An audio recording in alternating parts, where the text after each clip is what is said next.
you worked last night? Yep. It's my weekend to work. Friday, Saturday, and Sunday. Oh, so you gotta go to sleep tonight. No, it's part of it, though. I'm normally up about 10:30. That way it just... I usually feel like I've been in a car wreck if I sleep too long. I think part of that. You know what I'm talking about. Yeah. Too many times.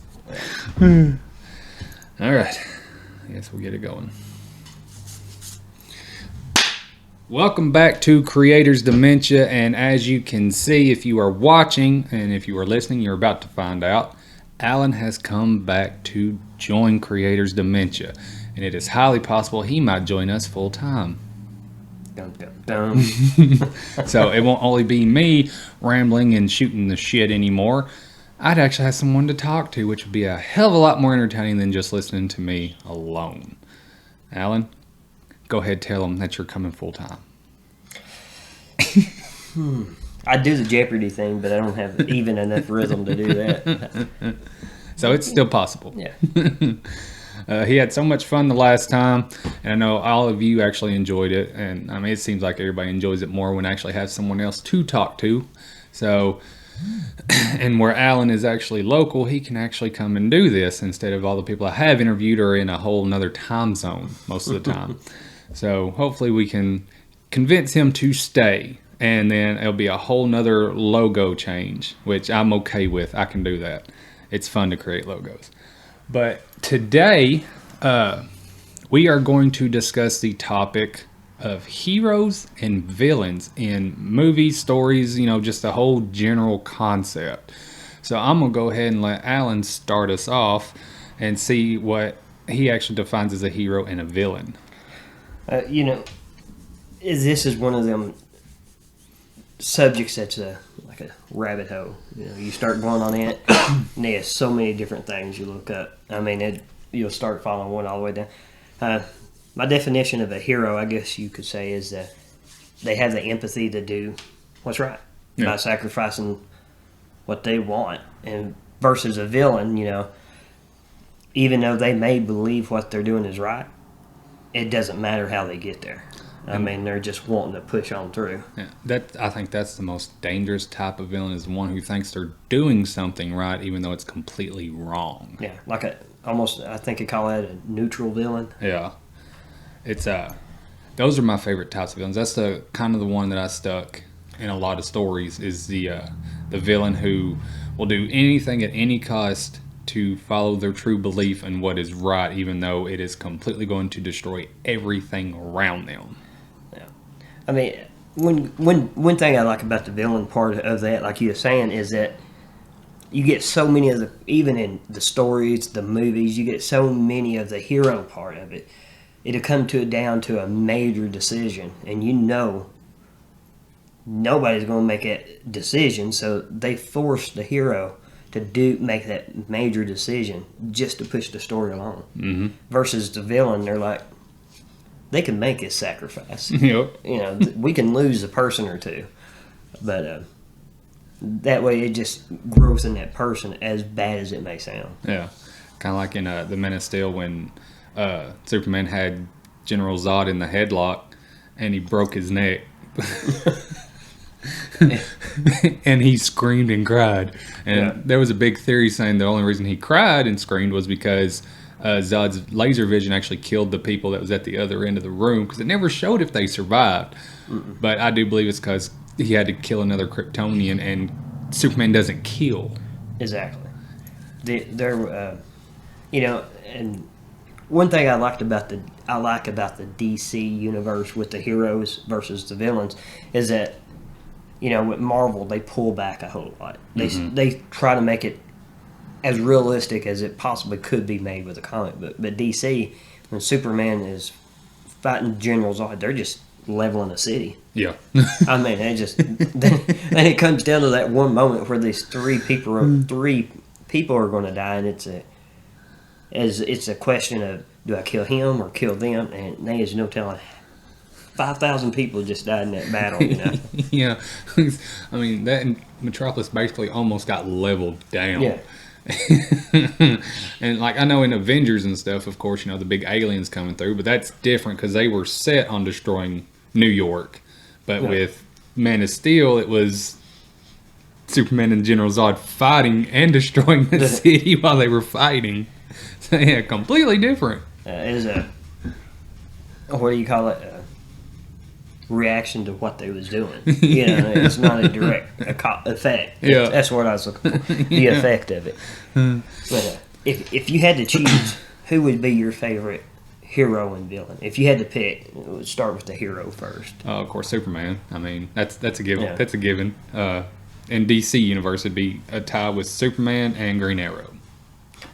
Yeah. And then with Marvel, Thor and Captain America. Those would be I got that. Those are my characters, hands down. Now, villain wise, what's his name? Deathstroke is a good villain, and a lot of people want to say Joker, even though I do like his manic tendencies. He's not. I mean, he's maybe in my top 10, but he's not in my top 5. Yeah. But yeah, Deathstroke is a good villain to me, and that's with DC. And then of course Lex Luthor, because he's human. He don't have no power. Right. I mean, he's mind powers. He just wants power. He doesn't have powers. He wants power, and the Marvel, I don't know, Loki, of course, in the movies, he's more of an anti-hero. Yeah, exactly. He does, he swings with both. Loki would have to be my favorite villain, as well as, I don't want to say Ultron, because he's just too... It was too much of an anti-villain. I think that's why that part of it fell short. Yeah. He was just too much of a back and forth. Yeah. It was, I guess, they was trying to make a definition of an anti-hero. Yeah. Out of him. But that's just my opinion on that one. But Thanos is a good one, because he was the type of villain that thought what he was doing was right, and he was going to do it at any cost to do it. Yeah. Thanos' behavior, although manic, it was still based on principle. Yeah, he thought that the genocide of a few was greater. Yes, would create balance throughout the universe. Yeah. So and all right, birds, don't make me put you up. That's just Joni over there. She's back. No. But Venom. Oh yeah. Venom's a good one. He is. I think they played him more of almost of a hero. He's like an anti-hero as well. In this new series they've got him in. Yeah, with Tom Hardy. Mm-hmm. Yeah. Now, see, that's a whole concept that the first Spider-Man 3, they screwed it up big time. Yeah. It was still a decent concept, do not get me wrong, but they completely went off track with that version of Venom. Yeah. And no hate toward what's his name? Oh, I wouldn't mind. He plays on that 70s show. Eric from that 70s show. No hate towards him. He did what he could. He was decent at it, but he was not the Venom.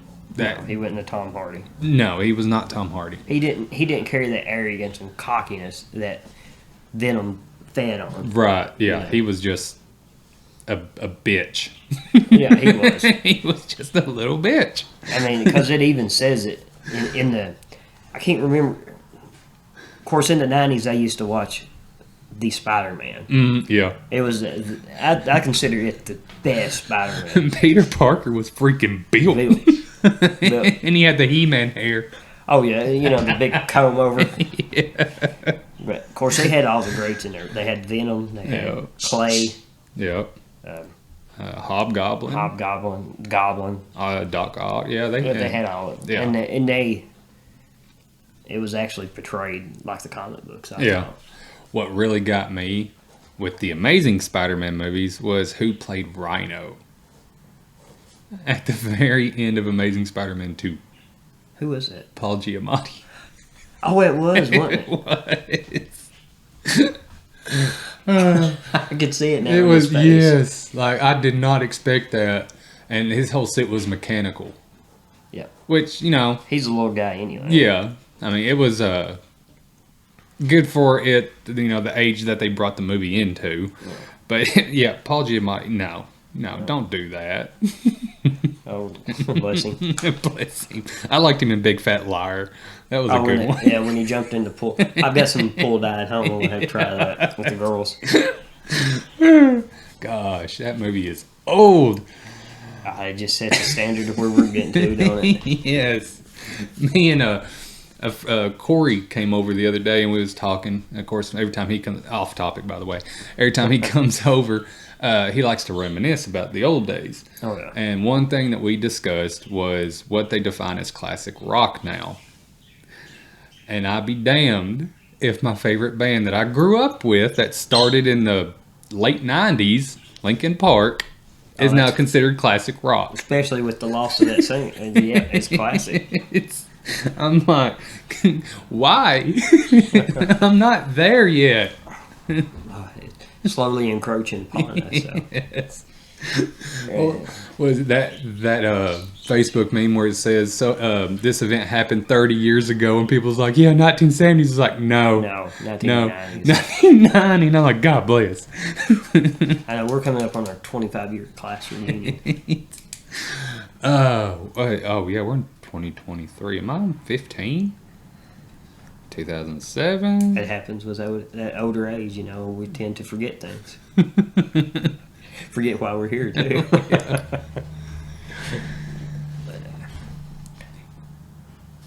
Oh, my 15-year reunion was last year. I don't even think we done anything. They didn't plan anything. Oh, really? Joni had hers 20-year reunion this year. Last year. Yeah. Last year. Jeez. Yeah, that says a lot to where our age is, and yet here we are talking about heroes and villains. Talking about the greatest thing ever. Greatest thing ever. I think my favorite for DC, not DC right now, but for Marvel, my greatest hero or my favorite is Doctor Strange. I freaking love. Okay, yeah. He is in my top 5. I mean, he's one of the best character growth. Yes. As far as but even though he's got his mystical powers now, he is still arrogant. Yes. Especially in the newer movies. So speaking of Doctor Strange, but No, you're fine. I want because I got asked this question too. Who is a greater sorcerer/sorceress, Wanda Maximoff or Doctor Strange? Ooh, that's a good one. Yeah, I pick Doctor Strange. Oh, I do too. He's more flexible with what he does. Right, and he's not reached his full potential yet. No, even at the, of course, everybody don't know the comic books Right now, but they're just going off the movies. Even the way the newer Doctor Strange ended with his third eye, yes, it just the potential unlocks. If they go by the comic books on the next one, it's going to get funky. Yes, and right now, where they've, of course, if you ain't seen Endgame, then that's on you. It's been a while. You know, Iron Man's dead, Captain America's gone, all that. You know, everybody's story's still going to continue, and I think the best two that's going to keep going is Guardians and Doctor Strange's. Yeah, they get the most room for growth. Yes. Right now. Of course, Iron Man's gone unless, you know, they do a whole multiverse again where he comes back. I hope not. I really don't. There are rumors. I sort of like it, but if it's a way, I know Marvel has a way of killing off people like Gamora and bringing them back. Yeah. But that was such a strong, you know, of course, that's a lot of people would consider Iron Man anti-hero. Yeah. You know, especially with the events in Civil War. Exactly. Yes. You know. He was a dick. Oh, yeah. I mean, without a doubt.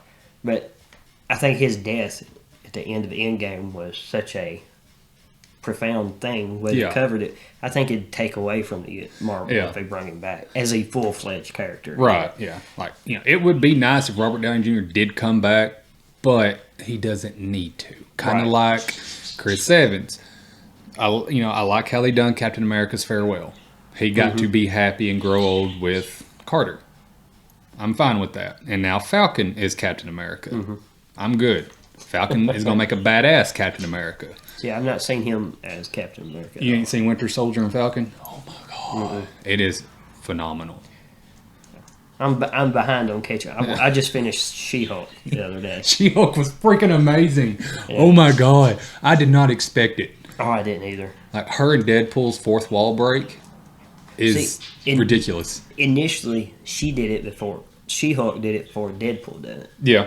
Yeah. So, a lot of people don't know it. Useless information. In the comic book, she would break the fourth wall. Yeah. I like the way they ended the first season of She-Hulk. Mm-hmm. It caught me by surprise. I was like, really? This is how they're going to do it? And then after I thought about it, I'm like, there was no other way they could have. No, it was good. It's a good ending. It's yes. like, it took a minute to catch up with. And another a favorite in mine, Daredevil.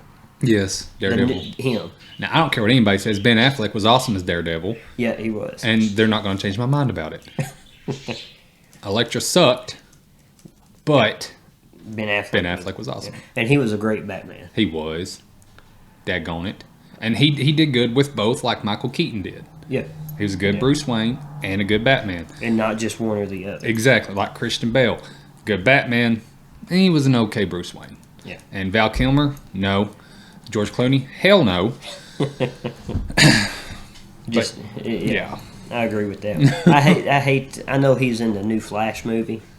Ah, yes, he is. But I think that's the last Ben Affleck plays as Batman. Well, if I'm not mistaken, Jason Momoa is not going to be Aquaman anymore either, but he's going to come back as a different DC hero.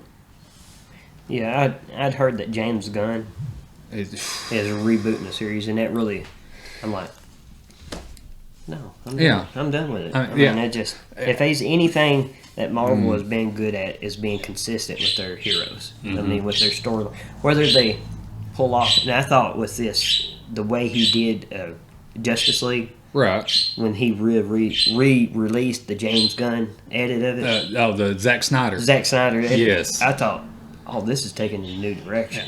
I haven't even seen that yet, but I've heard amazing things. Like, it's so much better than the original. It's a different movie. Yeah. Totally different. Like, Superman shows up in his solar suit, which is badass. Mm-hmm. And the fight scene at the end, totally different. With Steppenwolf? With Steppenwolf. It's totally different. Steppenwolf looks different. Really? Yeah, he actually looks badass on that. Beat, if you can't say ass on here. Yeah, you can. I say fuck, shit, damn all the time. beep. Yeah. It's adult. We're all good. But yeah. Yeah, that's what I was thinking too. But the Jack Snyder, they like the Jack Snyder edit too. Apparently. Hey, calm down. I think it's the Black Cat. Probably. Yeah, Mary renamed the male bird to Romeo because when she got the female bird, now it's Romeo and Juliet. So I asked her, I said, so are they going to meet their end like they do in the play? You got an excuse now. I do. It was a joke. Calm down. Yeah, that's funny. Okay, so Doctor Strange is your hero. Yeah. Do you have another on the DC section? DC section. I was actually just thinking about that. No, let me rewind for a second. DC.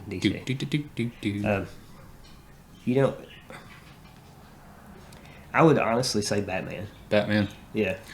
Just can't go wrong with Batman. No, the older Batmans like Michael Keaton, Ben Affleck, because they, like I said, Kristen Bell, the trilogy is great. Fantastic. It's a fantastic series. But as far as the character itself, I think Batman, because he is human. Yeah.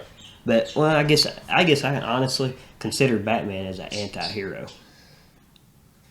If you think about it, you look at it this way: Batman, Bruce Wayne, he is a millionaire or a billionaire. Yeah. My bad.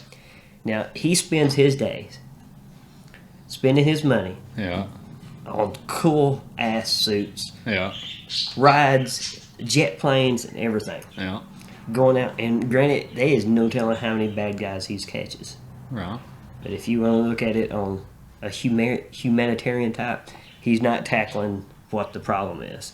Poverty in Gotham, the financial in Gotham, and not to mention all the damage he does, the buildings he destroys. Huh. You know, Gotham doesn't have the resources. Right. But Bruce Wayne does. But does he? He's a billionaire. Yeah. He's got some cool toys and cool suits. Yeah. Fast cars. And he decked out a Batcave. Yeah. But yeah. I would consider him my favorite hero. Anti-hero. And hero, anti-hero. At the top, I like Mr. Freeze. Nice to meet you, Batman. Talking about anti-heroes and anti-villains, of course, I know you like the George Clooney. No, Nips. was it Val Kilmer in '97? Batman and Robin. Batman and Robin With Mr. Freeze. That was that Kilmer? that was Clooney. That was Clooney? Yeah, because Riddler and Two-Face Was was on there. Kilmer. That was Batman Forever. Okay. On Batman and Robin, Yeah. when Mr. Freeze was there. And it shows how, I think, is a good indication. It shows how, when are they anti-villain or when are they a hero? Because the movie's all about Batman and Robin. Right. And Mr. Freeze trying to steal all these crystals and stuff, make money to save his life. Yeah. So where it's about Batman and Robin, they're the heroes and he's the anti-villain. Yeah. What if they made a movie about Mr. Freeze? And he's stealing. It shows him losing his wife to this disease and him putting her in hibernation and him having the time to go throughout the Gotham Yeah. and collect all this money and stuff. So is he an anti-hero or an anti-villain now? Since the movie is all based on him Right. and not Batman and Robin. Well, so according to the movie, he would technically be an anti-hero. Yeah, just because He would be on that thin line. Yep. He does bad stuff for a good reason. Yeah. Now, Poison Ivy, she's just a bitch in the movie. Yeah. But she did get treated like crap. And she's all eco-friendly. Yeah. You know, she goes after the big companies that want to. So she has a focus, Yeah. but she doesn't care that people get hurt along the way. It hurts. Yeah. Get hurt. Not sponsored by Hertz. you know, people get hurted along the way. Yeah. But I think Uma Thurman actually done pretty good with she that did. one too. I think she did a really good Yeah. way of just personifying it. Yeah. I mean, of course, you watch it now, it may be a different story. Yeah. My goodness. But in that movie, she said so many people to kill in so little time. Mm-hmm. So technically, she is a villain. Villain, yeah. Yeah. By that standard, right there. Alone. Yeah. Mr. Freeze didn't try to kill anybody. He was just robbing places to get money to buy crystals to keep his wife in cryogenics. Yeah, and freezing people along the way. Yeah. They didn't die. They just froze. Just froze. Did not say they froze to death. They were just frozen. Do you think heroes are born? Or I they think created? they are made. Made. Yes, circumstances in their life will. That's the same way with villains. If there's certain aspects in their life that come forth to them to where they have to make a decision on whether to cross the line to become a villain or stay on the line to be a hero. With Superman, yes, he is all powerful. He's super strength and everything, but he could have easily used that to take over the entire world and chose not to. Yeah. And way DC's rebooting right now. And I'd even heard, I don't know how true it is, that The Rock is not going to do Black Adam again. See, that's going to make me mad. I haven't even seen the movie yet, but Oh, it's a killer movie. I was gonna say, I heard amazing things about it, and The Rock he has been trying to get Black Adam in theaters for years. Yeah. And if they do away with Dwayne The Rock Johnson as Black Adam, I will lose all faith in the DC cinematic universe. I mean, because just like they did with Henry Cavill. Oh, I know. That's, of course. I'm almost done. I'd even heard that he's not doing The Witcher now. He's not. He's actually bringing Warhammer to the screen. Yep. I watched the last Warhammer. Uh-huh. It wasn't terrible, Yeah. but it needed some work. Yeah, yeah. But yeah, with Black Adam, I mean, you got it. He just that one character connects the Shazam with the Superman. Mm-hmm. I mean, these one thing DC does good, and you probably agree, is the cartoons. Yeah, they do really good. And there's one cartoon where Superman battles Black Adam with Shazam. Yes, they're all fighting right there. Yes, and see, that's one of Superman's weaknesses is magic. Yep. So. Yeah, magic and kryptonite are the, and of course, many forms of kryptonite. There's red, yellow, green, all of it, all affects him. But yeah, magic, because even in Smallville, when Zathura, I probably just butchered that name. No, I want to look it up because Zathura is a movie with the Kirsten Stewart. Yeah, the board game. Right? Yes. Oh, I just made myself mad. All right, let's go to Google real quick. I'm not messing that up again. NDC. What's her name? Zatanna. I knew it started with a Z. Zatanna. She appeared in Smallville, and she was almost the anti-hero at the beginning of the episode. But her magic did affect Clark the entire time.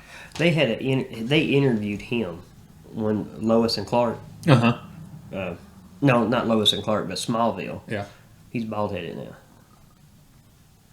Tom Welling. Oh yeah, for the Winchesters. Yep. Yes, because I listen to Talkville. He just looks so. You can see. Yeah. You see, like he looks familiar. Yeah. Because they was interviewing him about Smallville. Mm-hmm. Yeah. About he was talking about there's one part where he catches a bullet. Mm-hmm. Yeah. Or he shoots right there. Yes, I listened to that one not too long ago. How hard it was. He said sometimes he'd get this, but he wouldn't get the pop. Or yeah. He said something a scene that's so simple was so hard to put together. Yeah.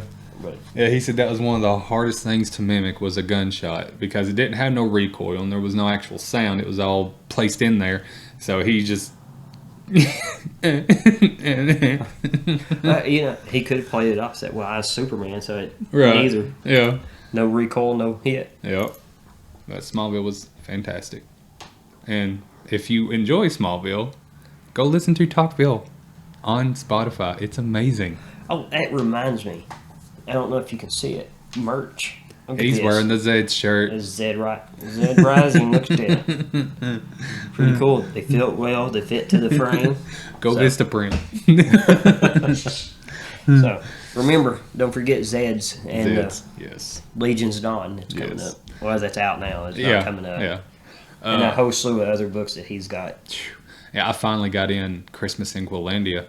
I got it in Tuesday, and it was released back in December. I finally bought a copy and it got here. That was another anthology I was a part of. That's cool though. I mean, no matter how big or small or whatever. Yeah, and the new one I'm going to be in called Remembering William, I think it's getting released in May. There's a pre-order thing. Sometimes I share the link, but yeah, that's another short story that I've got put out there too. And it's fantasy, so it's a whole new thing. I was reading that. Of course, I've got notes. My notes are everywhere. Stuff. Mine is too. What about heroes that were actually villains at the time? Like Loki. What about Optimus Prime? This is going to touch a lot of people. What you think? I'll think about it. Optimus Prime. He was a commander. No, I'm talking about in the movies, in the new movies. The first one and two. He wasn't a villain in those. Well, you got to think about it though. There's one line he says he purposely waited to help stop the Decepticons because he wanted mankind to learn what type of robots it was. Oh, okay. So think about how many thousands of people died from the Decepticons.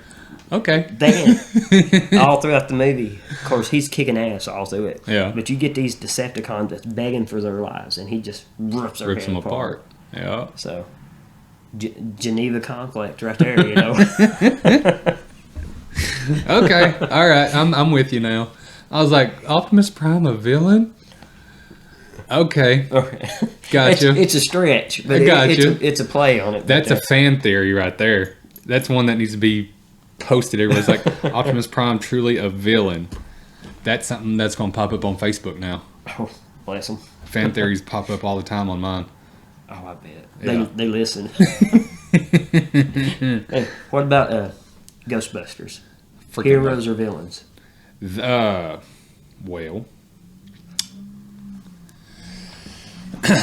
honestly, they were heroes when they tried to stop the destruction of New York, but they were more terrified civilians than anything. Mm-hmm.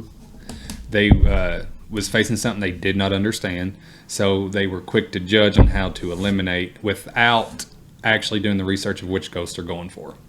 Exactly. That's what I was thinking too. You know, you think of the Ghostbusters like you just said. Mm-hmm. You don't know, and some believe that ghosts are wayward spirits, unfinished business on Earth. Yeah. Okay. Theory. You got these Ghostbusters. They have nuclear proton packs. Yeah. They're going out into the world. They're capturing wayward ghosts. Ghosts with unfinished business. Good or bad? Slimer, I don't think he's bad. Slime was just there. There. Yeah. And there was even the lady in the library. The library, that's one that was in my head. Yeah, she was just going through it. She's just reading her book. Yeah, messing with them periodic index cards. Yep. Keeping that shit in order. And they zap her. And they put her in a nuclear reactor. Yeah. Now here's this. They had no plan to release these ghosts. No. Good or bad. So, in a way, they're what's the word I'm looking for? They're sentenced them to a lifetime in hell. Yeah. So in a way, their job description is Satan. We've sent these ghosts. We've sentenced these ghosts to an eternity in our nuclear reaction with no way out. So, you know, of course, Satan don't send anybody to hell. He's going there with you. He's just like, hey, come on. Yeah, but that stereo definition right there. You know, when you get a job and you get on the same definition of what Satan might do, hell, are you a hero? Well, all right, let me ask you this: what happened to the one that got into Dan Aykroyd's bed? Never heard from that ghost again after that ride of his lifetime. Still at the top of the pole, I guess. He's probably got her. He probably lets her out on certain occasions. Yeah, it's like, oh, it's midnight. Everybody's asleep. Let's do this. That is funny. I forgot about it. Now I can see his face. Yeah. His eyes crossing, him sliding down. Yeah. Out of all of them, it had to be Dan Aykroyd. Oh, Lord, yeah. They say the new video game that came out for Xbox One, Ghostbusters, not the newest one. They say it's really good. I haven't seen it. Said it's a lot like the movies. Yeah. Like I said, I can't say that. I've got a friend that he played it and he said it was really good. Yeah. He said it's one of the funner ones. I'll probably play some Modern Warfare later. That and of course Dungeons and Dragons. I'll play some Respiratory later. Yeah. Yeah. You get to choose. Get to choose. Yeah. So they're so speaking of Ghostbusters sending ghosts to hell and shit. In all these superhero movies, they're, you know, they make us kind of mention of heaven and hell, like with and what was Infinity War when Peter Quill and Doctor Strange, Spider-Man, Iron Man was on that ship, and he said, "What master do you serve?" He said, "What master do I serve?" You mean you talking about Jesus? So there is a concept of heaven and hell in the Marvel movies. Mm-hmm. Did you know that in the DC comics, after the Blackest Night series, you know, it come the Whitest Day. Mm-hmm.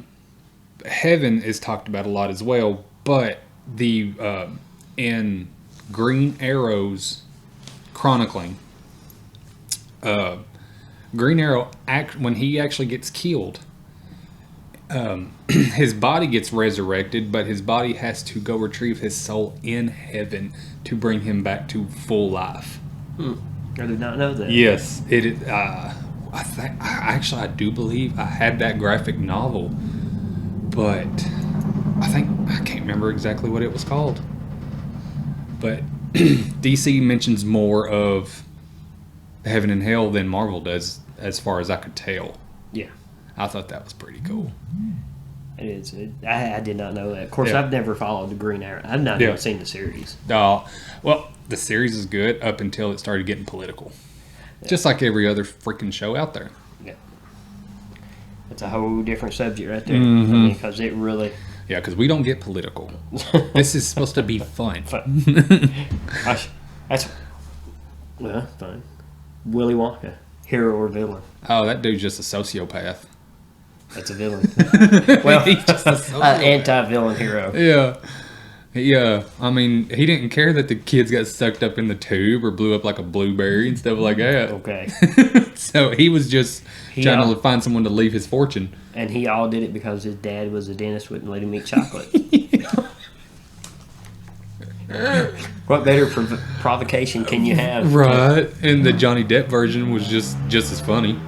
Oh, yeah, without a doubt. I mean, it's definitely a funny movie. Yeah. And, of course, there's a new one coming out called Wonka. Really?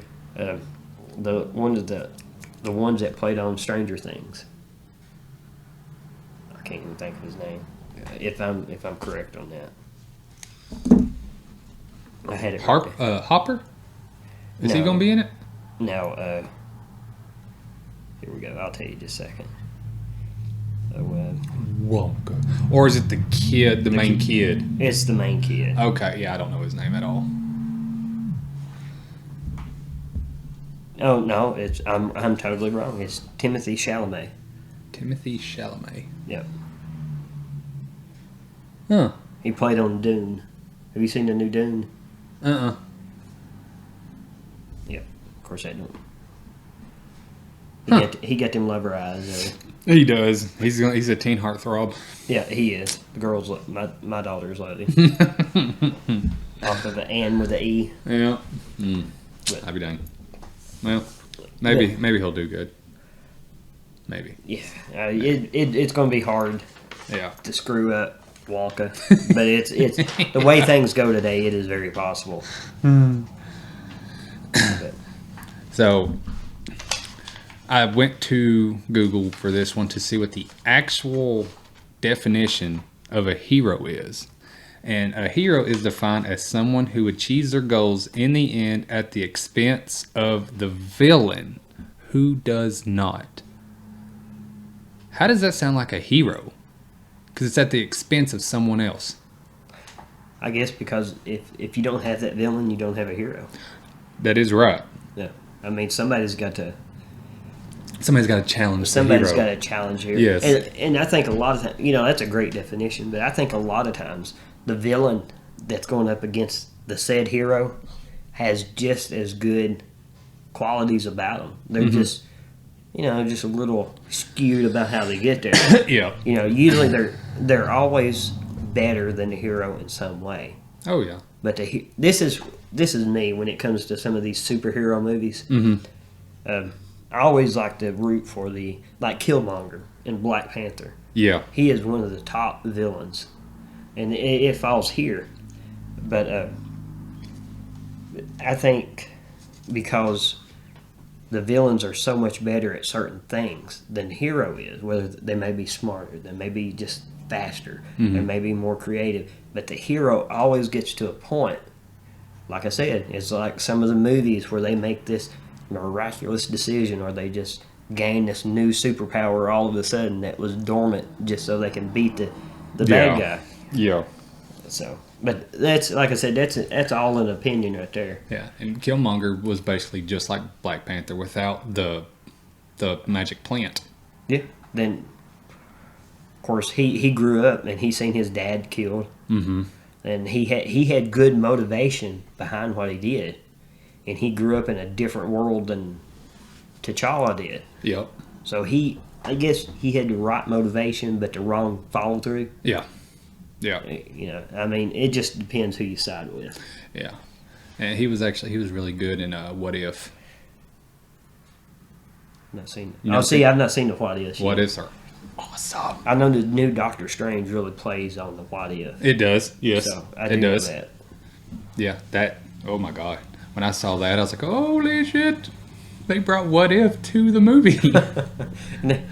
You know, when they pulled him out and he rose up like a zombie, I was like, "Now I have seen the preview for that." yeah. I mean, they even brought in Captain Carter Yeah, in the multiverse, and Fantastic Four. yes, I swear, if John Krasinski does not stay as Mr. Fantastic, I'm done with Marvel too. Because John Krasinski, Mm-hmm. you know, he just. I mean, going that's to be a great read. that's Jim from The Office, people.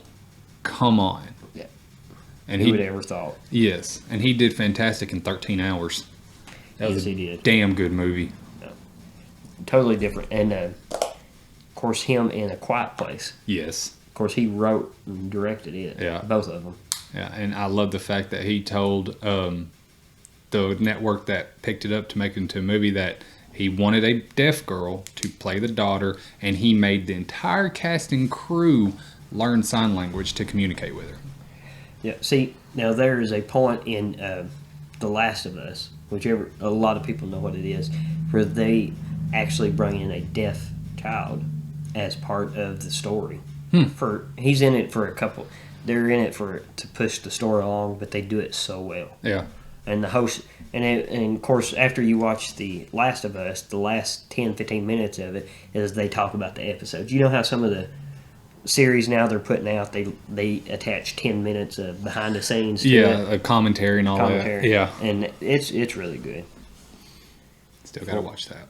And like I said, it's not a new concept, but it's done very well. Favorite Disney hero, The Mandalorian. You know, it's okay. Pedro Pascal. I even read about this, and when we was talking about heroes and villains, I was like, and I'm on episode 7 of season 1, so it's just getting now into who he is. Mm-hmm. Is he a hero or a villain? He is, or an anti? I'd say honestly, I think he is. Like I said, I'm only episode 7 of season 1. Right. Well, so determining with the Mandalorian, I don't think he's either, because I mean, he does good stuff. You know, he protects Grogu. You know, he fell in love with that child to keep as his own, and so that kind of threw him toward the hero aspect, but he will not break his creed with the Mandalorian way. And even in the last 7 episodes, he has killed a lot of people. He has, but all them people were deserving. Now, this last part of it, this crew, when he did this, he went to the prison ship. Yeah. I don't want to give too much in case y'all have not seen it. You know, and you think he's going to kill all them, then you... Yeah, and then he doesn't. He doesn't. Yeah, so... But then at the end, you know, he leaves that little tracker in that space station. Yeah. So he's I guess you call him a neutral. I'd say he's right there in the middle. He's right there in the middle. I don't know if there's an actual name for that. He's a Mandalorian. That's all you can say about it. That's what I'm gonna call them people. What is there saying? It's the way it is. This is the way. This is the way. I got that sticker on my truck. This is the way. This is the way. I should have brought Grogu out here and set him in the table. They're right there in the middle. Yeah. I've got a Grogu. They was doing an interview on him, Pascal, the other day. You may have already seen it, where he calls him Little Yoda, and he's like, and he stops for a second. He's like, I've never called him that. Yeah. And he's like, he's really reflecting on that moment. Yeah. So everybody. Of course, I called it this too. Baby Yoda. That's it, Baby Yoda. Baby That's Yoda. what it was. And then, of course, they finally figured out his name was Grogu. So ever since then, I call it Grogu. But my kids will swear up and down it's Baby Yoda. I'm like, it's not. It's the same species of creature, but it's not the same person. They just kind of look at me like I'm stupid. But in that case, wonder how old Yoda was then. If Grogu is like 50 years old, Yeah, and he's a baby. A toddler. Right. Yoda was old. No. Like really old. And at 50, he's done good with the Force. Yeah.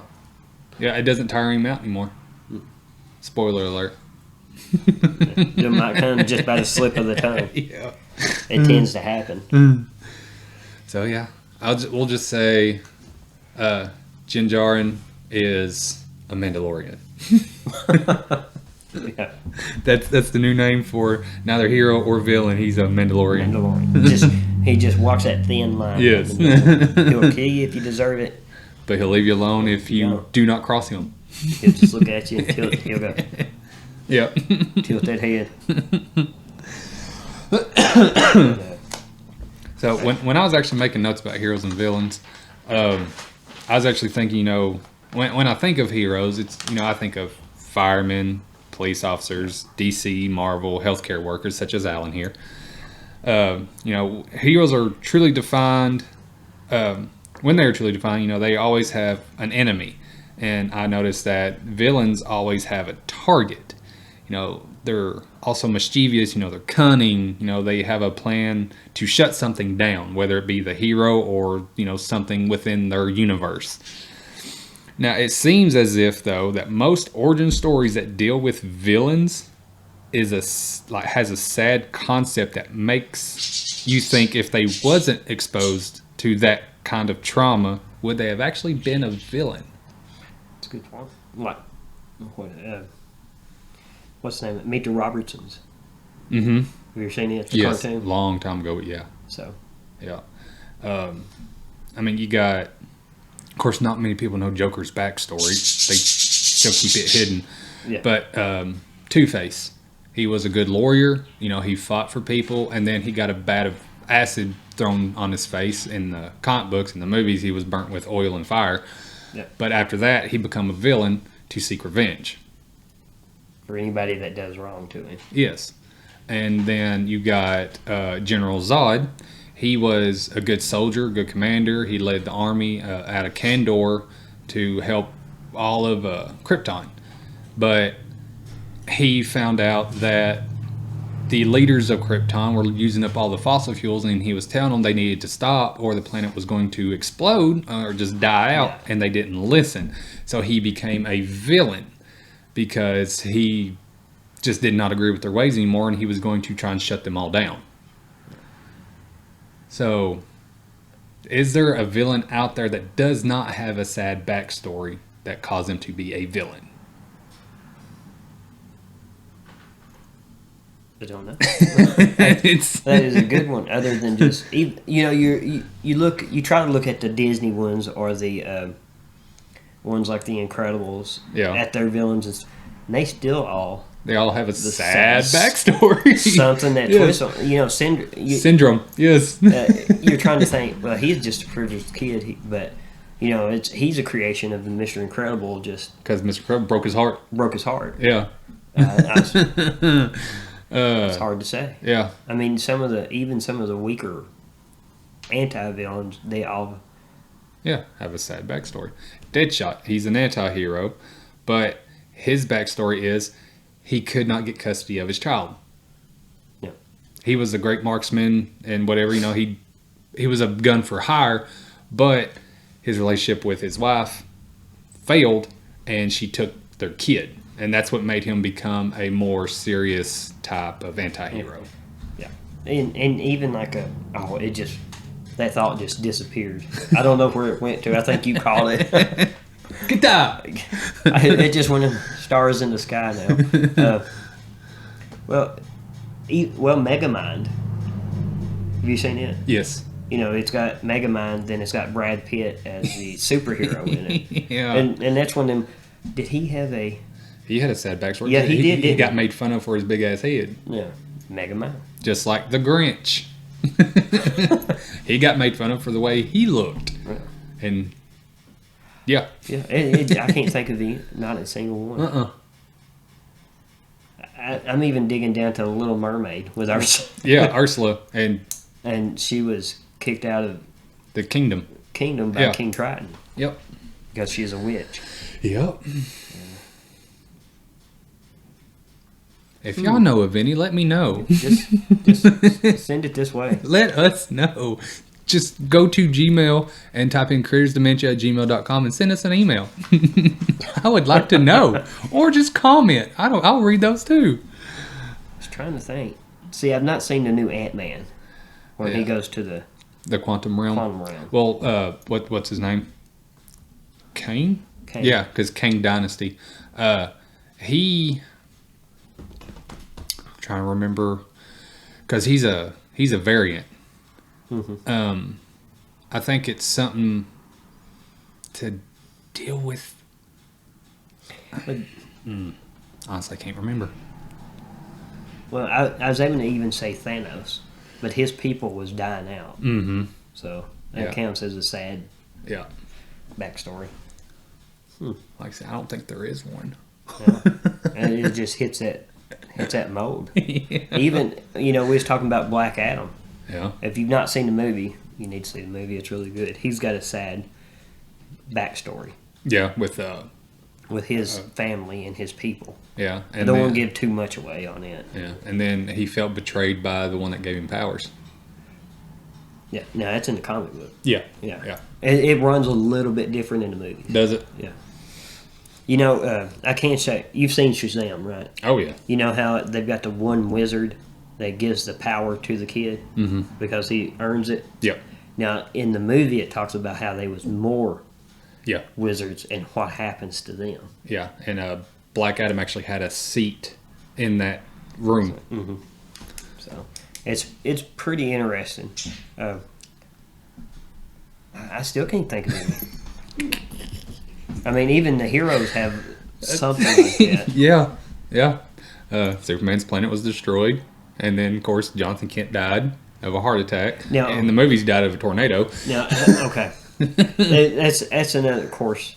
You've got your hero right there, and this is one thing. Like I said, I like the DC movies because they don't necessarily stick to a stereotype that you got to go for A, B, C, D to get to the villain, to get to the end story. Yeah. But this falls right in line with it. When Jonathan Kent is standing in his car and he holds his hands out. Yep. Kevin Costner, shout out, great yes. dad. Oh my he holds God. his hand out to tell Clark not to save him. Mm-hmm. That is a stupid ass decision. It really was. I mean, that was one of them decisions that we just need some way to motivate this character to have this moment of clarity later on in the movie. And no, that was just the stupid. He just holds his hands out. Yeah, he's like, don't. It's like, why? I mean, I get it. He's like, need to protect your secret on who you are. But he could have still saved him. But the fact is, no one was paying attention to Clark but his mother and his dad. They were all staring at the tornado that was coming.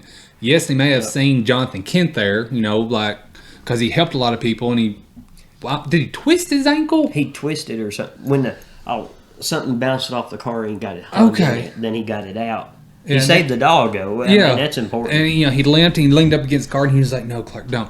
But the thing that got me, even though Henry Cavill's emotion in that scene was, oh my God, it made me want to cry. But, like I said, no one was paying attention to Clark. And if he moves as fast as he does, he could have got his dad away from that and no one would have known that it was him to begin with. Perfect example. Even in Justice League, him and the Flash are the same speed. Yep. It never says who's faster because they race every now and then. But if that's the case, he could have been there and back. Right. And that's it. And it just one of them silly decisions that they have to put in there just to make a moment of clarity later on in the movie. Yeah. And I don't like it. No, they should have let him die the way he was supposed to with a heart attack. They did it in Smallville. They did it in the first Superman movie with Christopher Reeves that got me hooked on Superman. Yeah. Jonathan Kent died from a heart attack. Because when he does that, he said, with all of my powers, I wasn't able to do anything. Yes. But see, with this type of death, with all of his powers, he could have done a lot of things. Yes. I mean, in Smallville, he saved Lana Lang and from the multiple twisters that popped up at the end of season 1, beginning of season 2. Yep. he jumped in that truck, protected her, got her safe in that tornado, but he could not do that with Kevin Costner's Jonathan Kent. Ridiculous. Still a good movie, but still ridiculous. It was one of my favorite Superman movies because you could actually see him.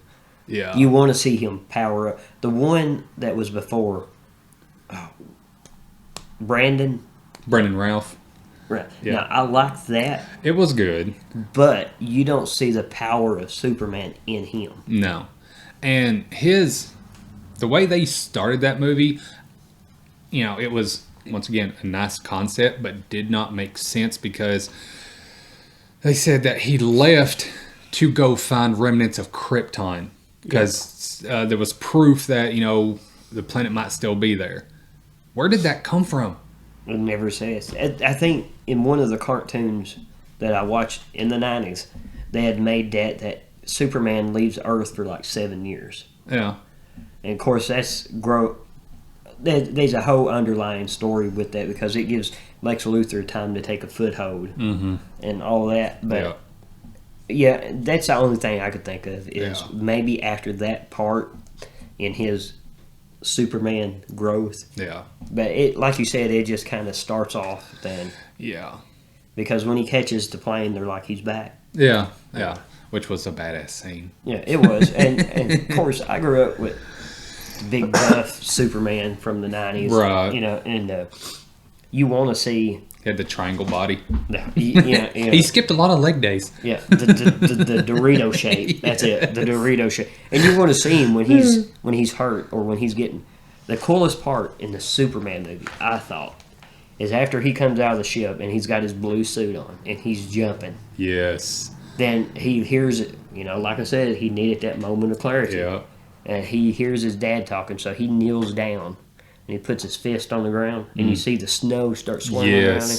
And you're like, yeah, that is Superman. Yes. That is Superman. Like, one of my favorite things, because the kid that portrayed Superman, with the bus, looked just like freaking Tom Welling. Yeah, he did. I was like, okay, good choice.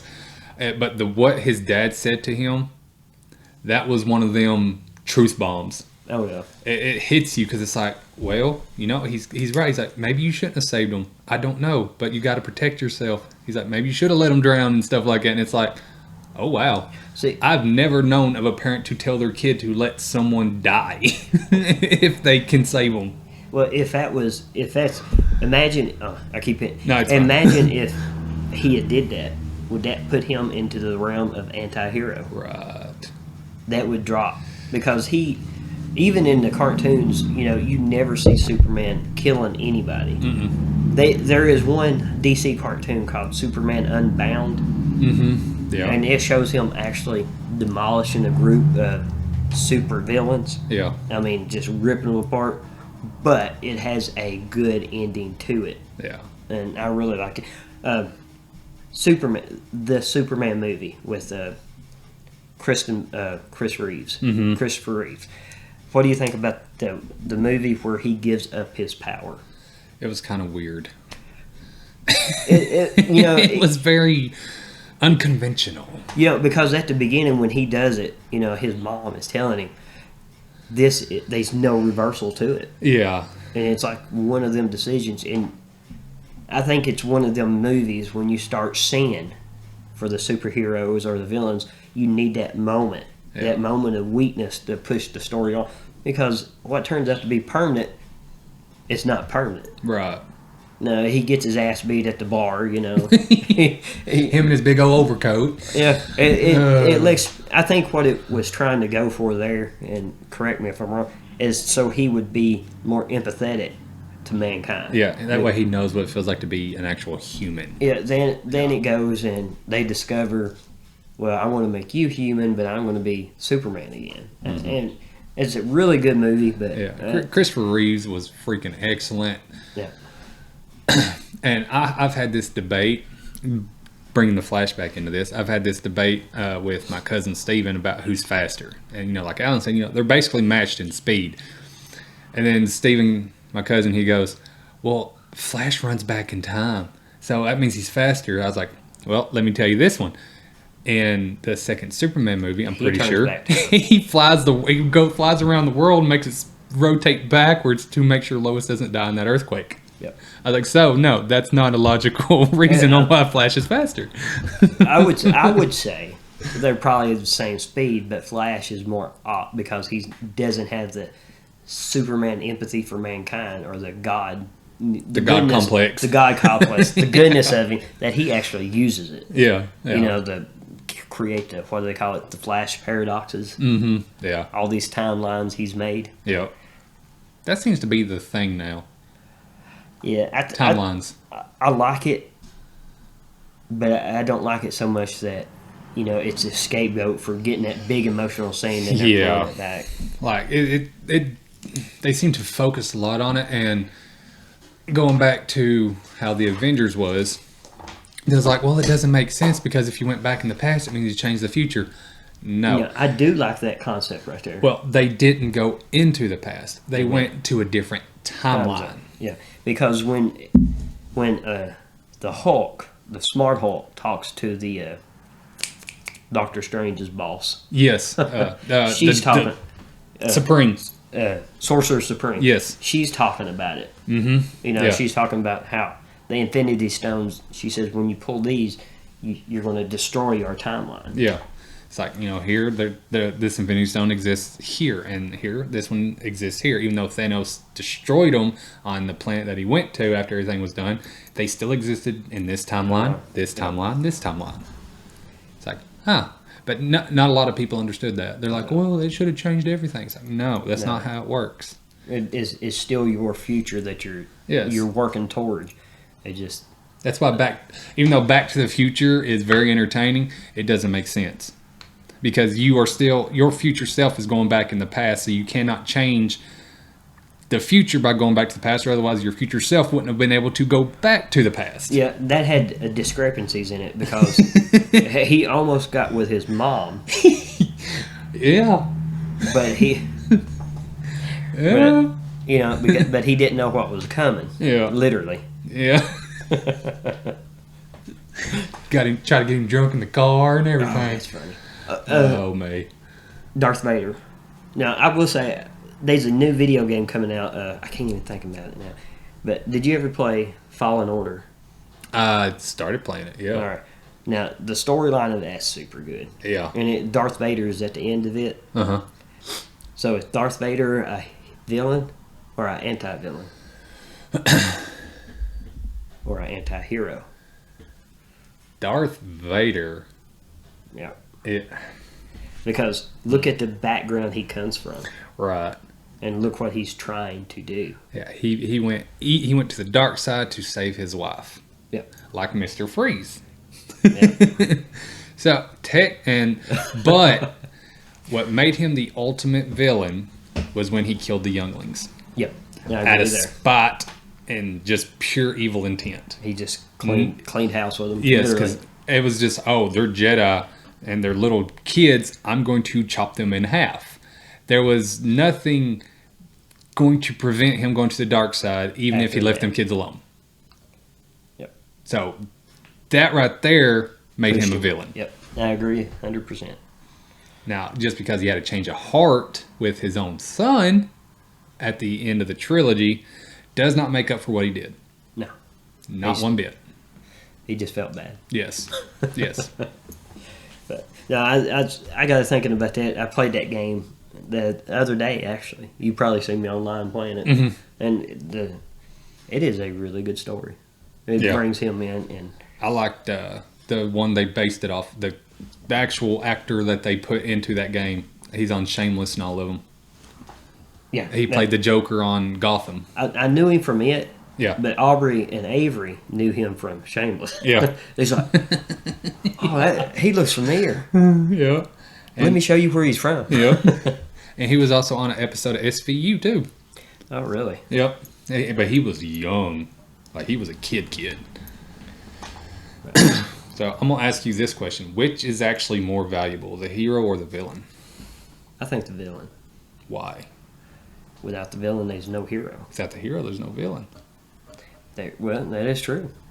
It's funny that you asked that because it can work either way. I think, if it's a good question. I think it's easier to make a villain out of somebody or something because the only thing a villain has to do is do something wrong. Yeah.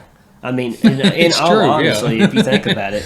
It's like, oh, they pulled a $20 bill out of ATM and it's supposed to be in a 10 and didn't tell nobody. Villain. Yeah, villain. But the one that caught them doing it is a hero. Yeah. So that's me, but I like the villain part of the movie. Yeah. But, but what if the one that caught them does it for selfish reasons? Anti-hero. There you go. Needless to say, neither one can exist without the other. No, I mean, they each have a potential in securing great stories. Yeah, it's a symbiote relationship. Yes. It's Venom and Peter Parker. Yes. Or at first, Venom and Eddie Brock. Yeah. And then, Peter and Osborn, they were friends at the beginning of the movie. And then he took that serum and became evil. Yep. But did Osborn actually have that? Here we go. Did Osborn have a tragic backstory? Well, in the Spider-Man with Tobey Maguire, his dad worked all the time, and he felt like his dad had left him behind. Okay. For other things, for his work, and he even mentions it that his dad liked Peter Parker better than him. Okay. Yeah. All right. So, point still not proven that a villain does not come from a sad backstory. Or a privilege. Or a privileged. Or privileged. Yeah. Like, see, Lex Luthor was. See, I don't know his backstory. Well, in Smallville, I'd actually have to research the comic version, but in Smallville, his dad was a douche. Mm-hmm. He treated him like a nobody, and he stuck him in Smallville basically to get rid of him, but also make him grow. All at the same time. He was one of them anti-hero fathers. Yeah. But eventually, Lex Luthor becomes, in Smallville, a great villain because he is betrayed by everyone he thought was his friend. Yeah. Clark, Chloe, the Kents, all of them. Yeah. And, I mean, whether you got a sad backstory or not, which is going with this, of course, we're looking at the way it creates the hero and the villain for a story or something. It still comes down to a choice. Yeah. I mean, you can have the worst backstory in history, and it still comes to a moral decision of what you're going to do. I mean, I got some crazy shit in my backstory, and I'm still okay. I seen some shit down in the holler. You know how it is. Moonshine. Yeah. But it still comes down to that moral or ethical. Not moral, but ethical decision. Yeah. Yeah, because without morals and ethics, you are basically. And now, see, the thing is, with ethics, though, villains can literally still have.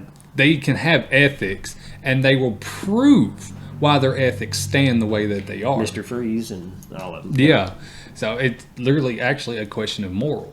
When we last podcast we talked about our characters in our book. Yeah. And that's something else that I had trouble with too, is you've got the hero of the book, the main character of the book.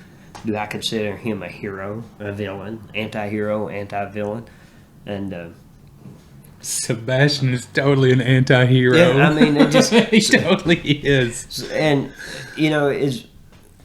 and of course his backstory is it's questionable. It's gonna be right it's now. Pretty dark. So, but, and that I've had some since our last talk.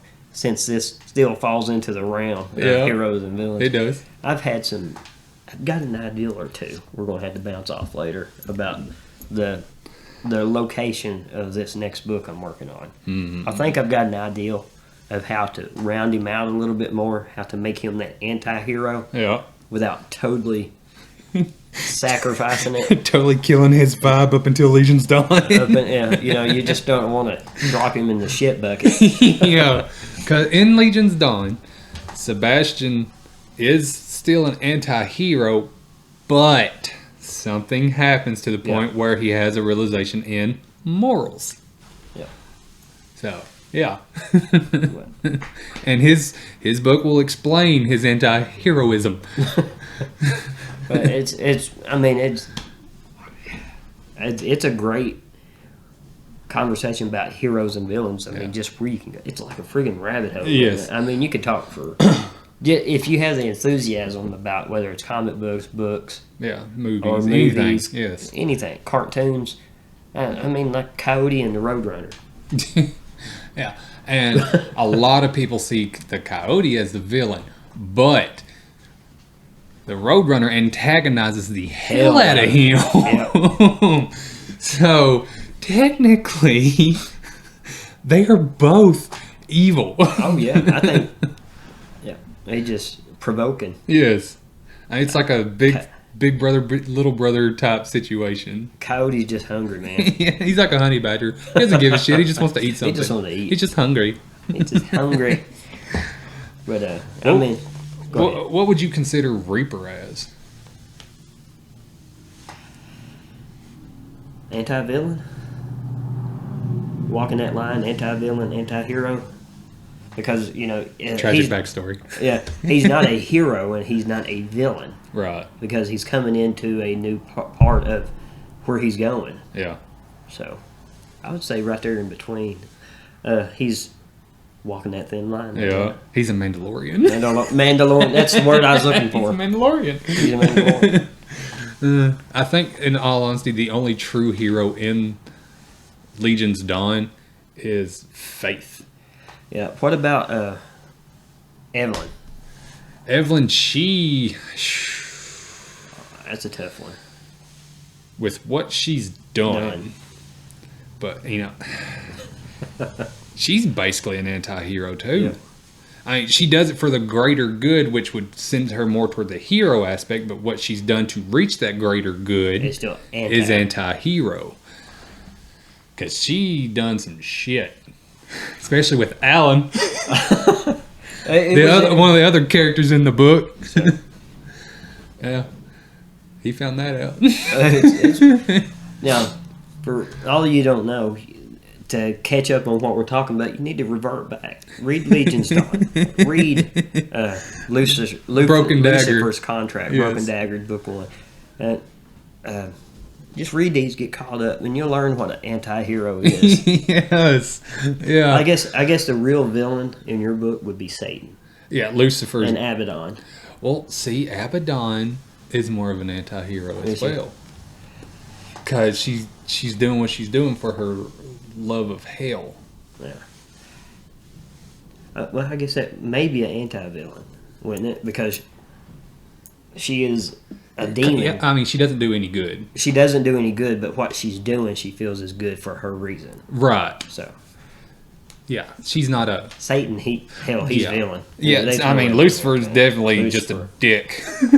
He's a cold-looking one, but he's a dick. Yeah. The way he was created with the Viking dreads and the steampunk suit and then wingtip shoes, like, he looks like a badass in my head. A backer from hell. Now, to get this out there, not the true Lucifer of the Bible. No, I'm talking about Lucifer from Legion's Dawn. A whole different, universe, Yes. storyline, everything. I'm gonna make that very clear. I am a Christian, so This Lucifer in Legion's Dawn controls hell. yes, Satan in the Bible is going to hell. There's a difference there. yeah. Even though they both got there the same way. Yeah. Yeah, I figured I probably need to clarify that one. Cross your I's and dot your T's Yes, on that one. I am a believer in Jesus Christ. Thank you. Hence the cross necklace right here. And that too, but remember merch. Merch. Like the merch there. That's my wedding ring. It's too big. My crucifix. Yeah. Oh, There man. was another one I was going to ask you about if the anti-hero. Bro, let me see my notes down here. I got my notes in the floor, that way I don't feel them. We done went through all mine. I had mine too. Well, one of my favorite was also Magneto. Match. Now, No. if there's a tragic story there, he's got one. Like, for real. Oh. And that's him and Professor X, Xavier, is two completely different people. Yeah. One's a hero, one's a anti-villain, I would say, because they're totally on the flip side of the spectrum. They really are.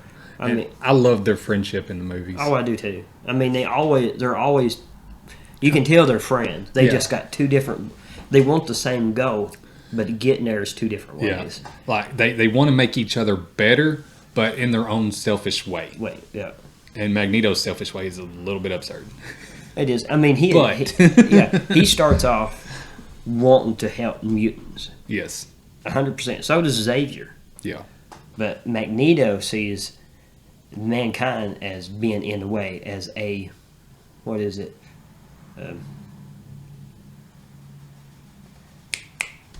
That mutants have evolved. Mm-hmm. And they mankind are a greater species than mankind. Underspecies. Yeah. And he sees them as a problem, and he will kill them to get for the better of the mutants. But Xavier wants to work together. Yeah, he wants to cohabit. Yeah. Coexist. Cohabitate between humans and mutants. Even though it was stated that every person has that mutant gene. It's just... whether they've been unlocked. Exactly. Kind of like with Deadpool. He had the mutant gene. It just never progressed until he went in that torture chamber. Yep. And then, yeah. Tragic backstory. Yeah. And he is a anti-hero. Yes, big time. But he is the best anti-hero. Yeah. Ryan Reynolds does it justice.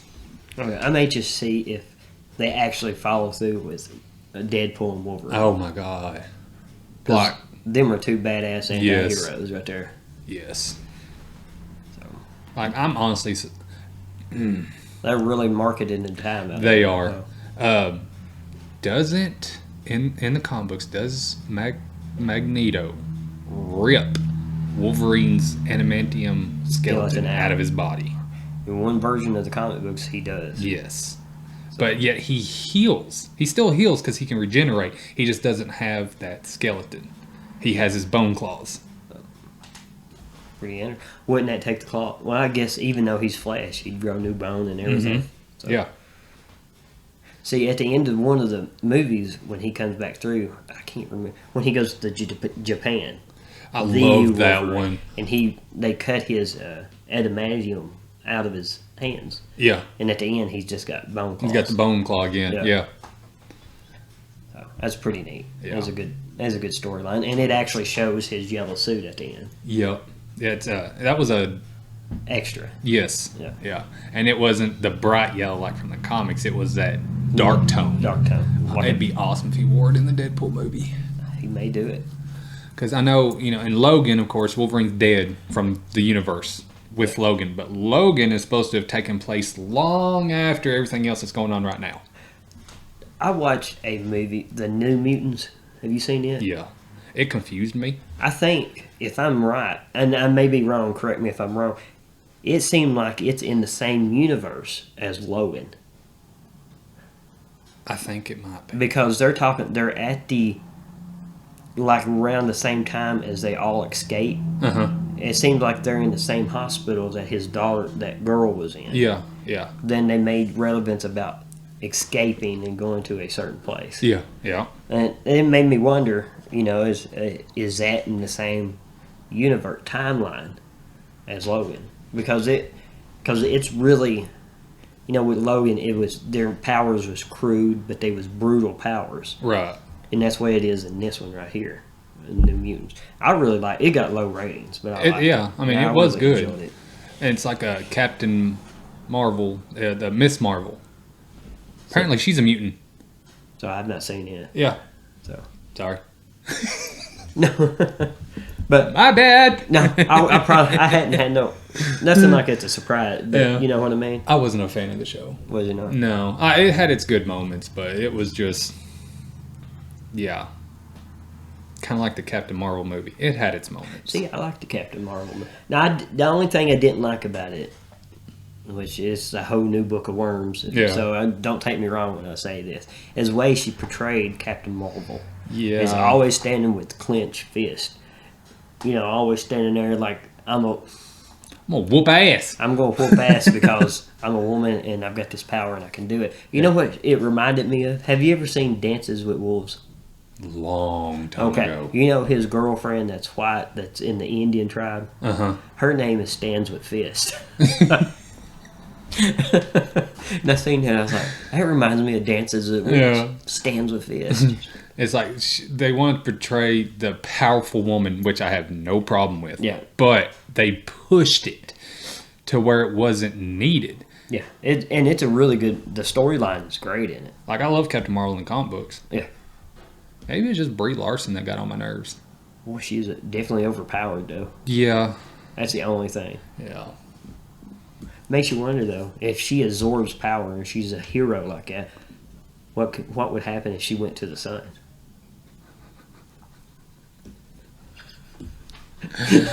Well. Would it burn her up? Or the closer she get, would she just keep getting more powerful? What if she absorbed so much power she imploded? She's going to cause a black hole. That's what it is. And then everything's going to get sucked into it, and it's going to be a whole nother Marvel universe. I'd bring everybody back. Yep. Now we're have to go to an actual different timeline just to keep filming movies. Oh, Lord. Yeah, that's... Of course, that's a whole different story, too. Oh, yeah. I think it's hard creating... It was for me in my book. Of course, I'm not... I guess looking at skimming over my book again, just getting ready to start this next one, there is no really true villain, hero, or anything in it as far as what they're doing or anything like that. But where he's in Salem and he saves some people, it saves Evelyn from what's going to happen to her. You know, I don't know whether that considers him anti-hero at the time. And, you know, I was trying to say, well, you know, is there a true definition of a hero in our book? Of course, I know Nikolai, he's mean. Oh, yeah, he's definitely a villain. But, There ain't no doubting that one. Oh, no. He's definitely the villain. But I don't know if you have that issues or not. You don't want to create them too evil, but you don't want to create them too good, like a Superman or something like that. Right. Or they're just so morally, ethically, spiritually correct. Right, yeah. Like they said on the Wizard of Oz. Morally, spiritually, ethically. Yeah. You know, that's it. Is the witch an anti-hero on Wizard of Oz? Which one? The green one. Wicked Witch goes to the east. The one that's chasing Dorothy. Is she a villain? She just wanting what her sister had. Well, if you go to the movie with James Franco... Yeah, well, that's a different story. it turns into... She becomes that green witch. Oh, isn't that cool how she makes that transition? Yes, and it was because of a broken heart. Yeah. Honestly, I do still believe she's a villain because she's willing to do whatever she could to take that power to be just like her sister. Yep. Good question. Yep. Good answer. Cause she don't give a damn about what she does as long as she gets that power. Gets that power. Yeah. I mean, of course, that was made so long ago. Yeah. They're not going to be a whole lot of damage she's going to do. No. In today's standards. In the original film, that dude that hung himself in the background, swinging in the trees, and in the remastered version, they replaced it with a big giant bird. It's definitely clear now. Yeah. Like, it was creepy because you could just see him. Like, he's like a black shadow just swinging in the background. He hung himself on set because he didn't get the scarecrow part, I think is what it was, if I'm not mistaken. Of course, that was that movie during the Depression, Great Depression.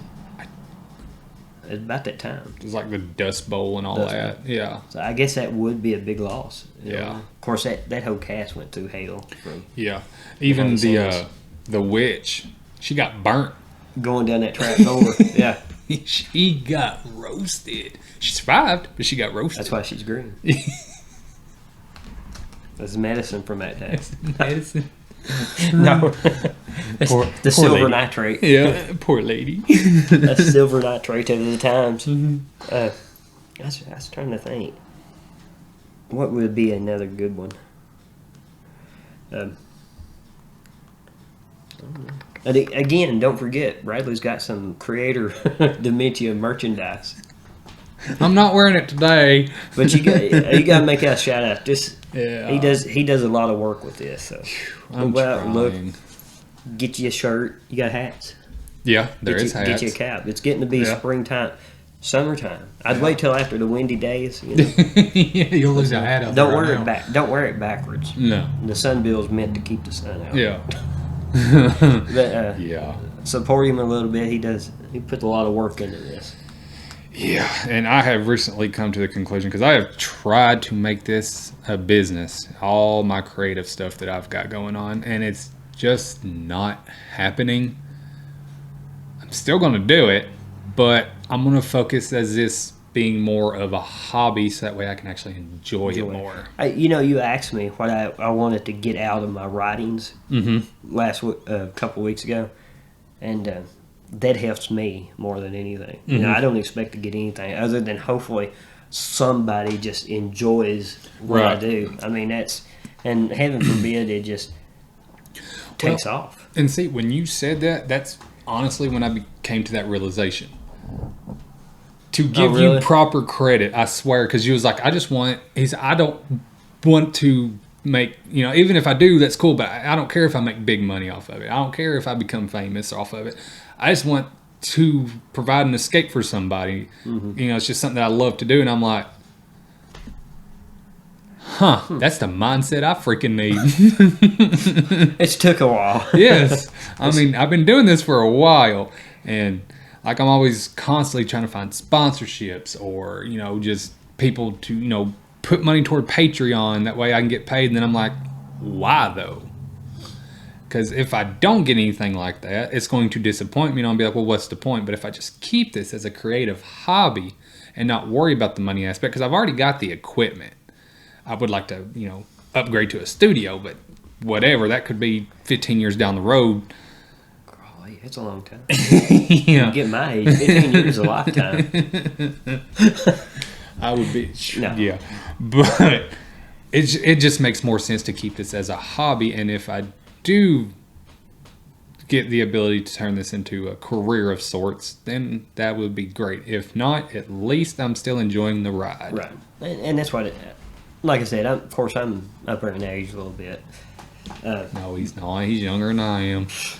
Just don't let him lie to y'all. Just let me squint and smile, and you see the crow's feet coming out there. That's why I wear glasses. The frame blocks the crow's feet. If I wear glasses, I can't see. I can see my hands, but I can't see up far away. But yeah, it just that's the way I try to look at anything anymore. Even when I go to work, it is. I know I'm going to get paid, Right. but if I go to work looking just 2 weeks for my paycheck, I'll never make it 2 weeks.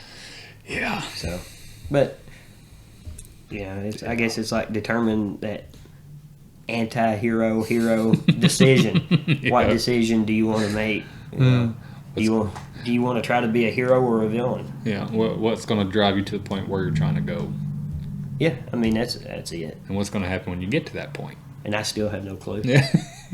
I mean, it's amazing the decisions we make that gets us just here or at work, but just one little decision is so profound. Like we've been talking about heroes and villains, and just one little decision they make determines whether they're villain, anti-villain, anti-hero, or hero. Just one decision. Yeah. I mean, and it's all about perspective of those around that person at that time. Yep. I mean, Caecilius on Doctor Strange. He's the bad guy. Yeah.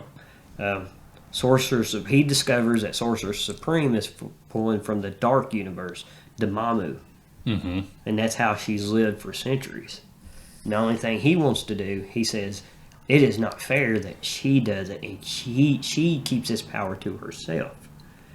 I want to get it and I want to bring oh, that's a hard word for somebody in Central Kentucky. Demamu.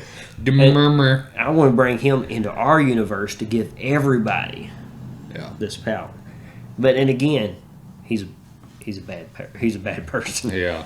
But it's all about your end goal perspective, how it's skewed. Yeah. Doctor Strange, he was a neurosurgeon, And a douche. Yeah, and his only goal was to Become the best. And his decisions actually influenced some of the people around him later in the story. From the ones that he went and visited, to find out where Sorcerer Supreme was. He asked him. He said, "You don't remember me, do you?" The one paraplegic. Yeah. And he refused to do his Operation. Because it was going to lower his stats. Yeah. So. Yeah. I mean, and I guess in a serious tone, with us, how are we a hero, anti-hero, anti-villain in mankind, in the real world? What determines that? That's a harder question. Mm-hmm. But well, the way I see it, as long as I'm not trying to step on someone to get where I want, and what I do is actually going to be for the goodness of people and my own heart, that would make me a hero. And of course, self-sacrifice. Always. Self-sacrifice. Always. Yeah. I will run into a burning building with a dog, Would you throw him out the window, and I'll stay in that building if I have to. I don't care. Would you sacrifice your beard for a dog? For a dog? Honestly, if someone says, if you shave your beard, I will take in this dog, treat it like my own child with grace, love, and humbleness. Without the ability to grow it back. I would get rid of my beard. I mean, I can live with a baby face. I've done it before. But if it's to literally secure a nice place for a stray dog that literally could live another 15 years and provide joy to maybe their children if they have any, or provide comfort and compassion to a lonely person that's just living by themselves in a home, hell yeah, get rid of my beard. I'd be a no-chinnigan again. I'll just hit the gym a little bit more and try and shape my face better. Try to grow a chin for me. Yeah, just try to grow a chin. I can put on my steampunk mask. That's why I actually keep it trimmed now, so I can put that on my face again. Of course, at the hospital right now, we don't have to wear masks. Right. Up until yesterday, we did.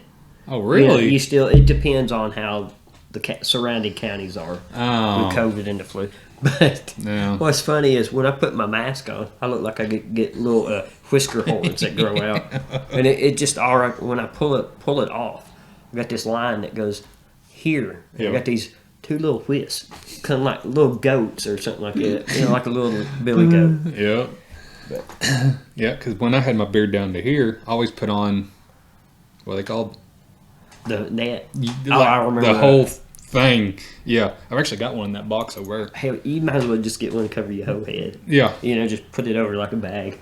Well, that one over there, it kind of looks like the back of my phone. I can stick it on top of my head and also keep my face covered, and it just has all this right here, just covered. Oh, really? Yeah. That'd be the best way to do it. Kind of like what is it called? A helmet wrap? Something like a beekeeper keeps. What do they? I saw it at Walmart today. It goes inside of a helmet when you're riding a motorcycle. I know what you're talking about. Yeah, almost like a ski mask. Close to a ski mask, but not made of cotton. It's made of like very thin fabric. I mean, we all know that all that was a joke, anyways. But that's a whole different story, isn't it? We ain't getting political. Not getting political. Not today, anyway. Not today. We'll see what happens next week. We will do if we create another podcast called Political Ignorance. Then okay, sure, but safely. Political interest opinions. Yeah. Can't call it ignorance. We'd get canceled. Them three in Belgium that watches you, Right. Thank you. You're awesome. Awesome. Thank you for coming back. We discovered something the other day. You and Joni was talking about waffles. That it's not with an M, but it's with an N. Yes, Belgian waffles. That blew my mind. I pay no attention to it. I'm not a waffle type of guy. It's the little things. What's the little things? You know, That's a zombie apocalypse rule. Enjoy the little things. enjoy the little things. Zombie land. Right. Flour, milk, eggs, and waffle iron. In waffle iron. Disaster tip of the day. Bring your waffles. Bring your waffles. Belgian waffles. Mercy. Damn it. But yeah, it's on The Last of Us. The main protagonist, the main character, and I don't want to say a whole lot. I know you've not seen it yet, but he is one of them. It's because I don't have HBO Max. It's coming. But it's one of them. Like on the scale of the way you feel about the Mandalorian, it just because of the dystopia type of future. What he's doing is to save him and this girl, but is it morally correct? Did he have any other choice? Was there any other way around it? Because there is actually a growth curve, I think. To him, it's like this. If I could put it in motion without giving too much away, the last episode is so good. It's one of them episodes that you're like, I don't know, but yeah. No. How could you? Yes. You're doing that. You didn't do that. I did see a teaser where somebody got bit. And that was also from the video game, too. Yeah, now, a friend of ours, he has played the video. I've never played the video game. I don't have a PlayStation. He says it goes really close to Yeah. the series on the video game. I'm all Xbox and PC. I don't have a PlayStation. I'm on Xbox and iPhone. I don't have a PC. I feel so little. I got Android. I got Plants vs. Zombies on there. That's about it. And Solitaire. I don't even have Solitaire. It came with the phone. Oh, it came with the phone. Yeah. That's too good. Now, so which one would be the hero in that? Plants vs. Zombies. Oh, I don't know. I guess it depends who wins. Who am I going to have to serve for the next 1,000 years? You know, it's just, it skews that line, I guess. Ugh. You know, like... It's definitely the plants. You know, I don't even know why zombies are going for plants. Well, it's... the plants protecting... The plants are protecting the world. Yeah, they shoot the zombies and stuff. Yeah, that's all it is. Well, zombies is evolution. I don't know. There's no backstory. You know, it's like a battlefield. Yeah. You know, you play I play Call of Duty too, and I've been on a Battlefield kick, 2042. I've seen that. It's really good that it's a bigger map. You know what I mean? It's like Warzone. Yeah. But what's funny, you got 64 players on this team, 64 players on this team, and I think it's funny when you look at it. You always feel like you're the hero, trying to defeat the bad guy. Right. Just like in Call of Duty. Yeah, and even if you switch Sides. usually it's America versus Canada, Canada versus Russia versus America. It's like whether you're Canada, and again, this is Battlefield. This is not real life. Yeah. It doesn't matter what your name changes on there. You always feel like the hero. Yeah, and if someone shoots you and eliminates you in the game, you're like, what a dick! What a dick. That's the villain right there. Yeah, how could you? And yet you're doing the same thing. Right. Heroes and villains. The only way you can determine hero and villain in a game like that is if you actually play the story mode. Yeah. And you're still usually the hero. Yeah, you're always going to be the hero in those. I guess anti-hero, because you're always killing somebody anymore. Yeah. Even though it says don't shoot civilians, sometimes you just can't help it. You just can't help it. You just try it. Yeah. Just to see what happens. Like the video game's Fable. Fable. I haven't. Man, that's been a long time. And that was a perfect game where you could build up through there. And your visual appearance changed. Mm-hmm. From it, whether you use magic, whether you use swords, whether you killed the people or attacked. There's supposedly a new Fable coming out too. Really? For Series X. I know that brought back some. Fable 2. At the beginning, it was if you chose to be the boy, then the sister died. If you chose to be the girl, the brother died. Yep. Well, and then at the end of it, if you're trying to go to the good side, you're going against the leader of the community that you're in, and everybody's claiming him as being the villain and being evil. And he has the whole look of being evil. But after you complete the missions, beat the main bad guy, which is not the leader of the community, you go to him, you have all this goodness in you, and he actually explains to you why he done what he done. And that was to prevent the entity from coming into the community or getting prepared to eliminate that entity so that way no one will die. But the decisions he made caused evil to grow within him. So, when I played that game, I got to that exact point where I kicked him out of the town, and I promised one of the teachers that I would give money to the school to get it back going from the treasury. Oh, that's awesome. My rocket got fixed. Rocket from Guardians. But he was saying how he took all that money and shut down the schools and stuff to the treasury to pay for the proper weapons to go against that entity. But my character promised that money to the teacher to rebuild the school, so I did. My goodness went up, but the entity's power grew. And I was like, I don't know what to do now, so I just quit the game. Oh, that's too good. I have got... Okay, talking about Fable. This is a side note. Is it Fable 2 or 3 where you can have a family? I think it's 3. 3, okay. Now, Joni is never one to play many games like that. She'll sit and watch, or she may put... We used to play Twisted Metal on PlayStation and stuff Name like drop. that. Yeah. Name drop. I wish they'd bring it back the original way. But, used to, in Fable, you could take a wife, and you could name that wife. Mm-hmm. Okay? Now, here's this. My character has always been Al Romulus, because I used to always follow Greek mythology. Romulus and Remus, the son of Prometheus, which stole fire from the gods and gave it to man. Okay. Well, anyway, side note. Well, my guy was Romulus on there, and he met a woman. She was a whore at the time. That's once. You know what I mean? What a harlot. What a harlot. And he married the whore. And they had a boy and a girl. So I went through and renamed them. Okay? I named my character back to Alan. Yeah. And I named the whore Joni. I named the kids we had at the time. Now, I hadn't... And forgive me when I'm saying this, and you'll see where I'm going. Joni was watching me play this, and I had renamed all these people. And she got quiet, and she was looking at the TV screen. She said, "What'd you name that woman?" I said, "Joni." And I said, "My character is married to her, and they have children." And she says, "It says the whore Joni."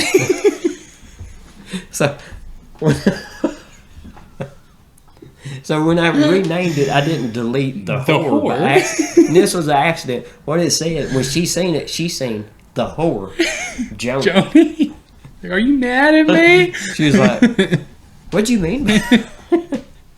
It was hard to explain. Like, no, that was her profession, sweetheart. I just forgot to take it off there. But it was, you can imagine, like the Dick Bradley, right, on the game or something like it is the whore Joni. The whore Joni. It's like, oh no, I didn't even realize it till she brought it to me. So that immediately put me in the villain section. Yeah, you were screwed. Yeah, just that one unmoral decision. Unmoral decision right there to rename a whore. You were a villain. But it was. Oh, it's fantastic. But yeah, I'll never forget. I would bet I could probably re-download that. Them birds are... Like, look, she's lifting up the door. She's going to get out. Jeez. Yep, you'll have you better stop it, and stop it now. His parakeet is lifting up the door, throwing it up and down on the cage. Oh, yeah, Remy's going to eat you. See that cat? Yeah. Oh, that's too funny. I was wondering what you was looking at. Bird was almost out. It was throwing it up and Well, down. I just kept hearing something. Then I looked over and I see the door going. Yeah, keep it up. I dare you. Everybody takes off screaming to save the bird. To save the bird. But, daggone it. but that was funny. That's just bringing up Fable. Reminded me of that. But even in Skyrim, Yeah. you was always an anti-hero. Yeah. You was never a hero. I don't. You see these things on YouTube where can you go through without killing anybody? Can you go through? I don't know if you can or not. That's such a long game. Yeah. I was playing Elder Scrolls Online. Holy crap. I've never been a big fan of Skyrim. It was a lot like Fallout. Somebody's knocking on my door. That would be the whore Joni. No, that would be Joni. That is fantastic. As he steps off screen. Yeah. What's up? We're almost done. No, he's gonna have a lot to edit on this one. I think we're almost like 2 hours in. It's an hour and 48 minutes. How long do you normally go? Usually an hour. I mean, No, I was telling him about about Fable when I named all the characters and the woman in there. See, I thought about answering the door and saying that name. I was like, no, I can't. What was it called? The whore, Joni. It's the whore. Joni. It's Joni the whore. Oh, it's fantastic. That was planned. That made him the villain. that made me. You were the The villain. villain. Oh, I'll never forget that. I was like, "What are you talking about?" And then I seen it, and I was like, oh, "No." Then I just quit naming them. You didn't put the bastard child. In that Bastard child, Bastard 1 and Bastard 2 from the whore Joni and Romulus. No, No. damn it. Oh, that's fantastic. But yeah, it's.